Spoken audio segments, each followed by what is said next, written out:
Hi everyone, in front of me I've got INFINIX Hot 30i and let me share with you how to change the ringtone on this device.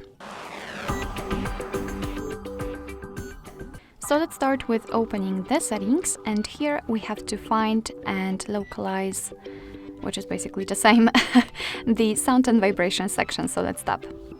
And now we have to scroll down in order to find this section with the ringtones. As you can see, we can change the phone ringtone for the first and the second SIM card, which is quite cool because we can divide and set totally different ringtones for both SIM cards. Let me show you how to do it for the first one. It does not really matter for which one because basically it is the same. After tapping on the option, we will be transferred to this list of the pre-installed ringtones from which we can choose. At the top of the list, we've got the option None, which means that after choosing it, your device will not use any kind of sound to notify you about the incoming call.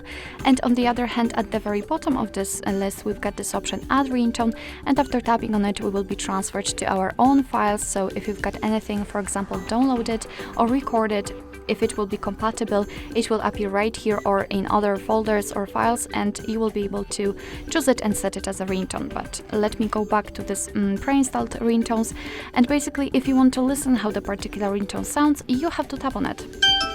And of course it's too loud as always. So this is how it works. Just tap on it and check whether you like it or not. And after deciding, so let's pretend I would like to set this profound option, make sure that it is marked and go back. And as you can see, it is immediately notified right here, which means that from now on, your device will use the chosen ringtone to notify you about the incoming call, in my case, from the first SIM card.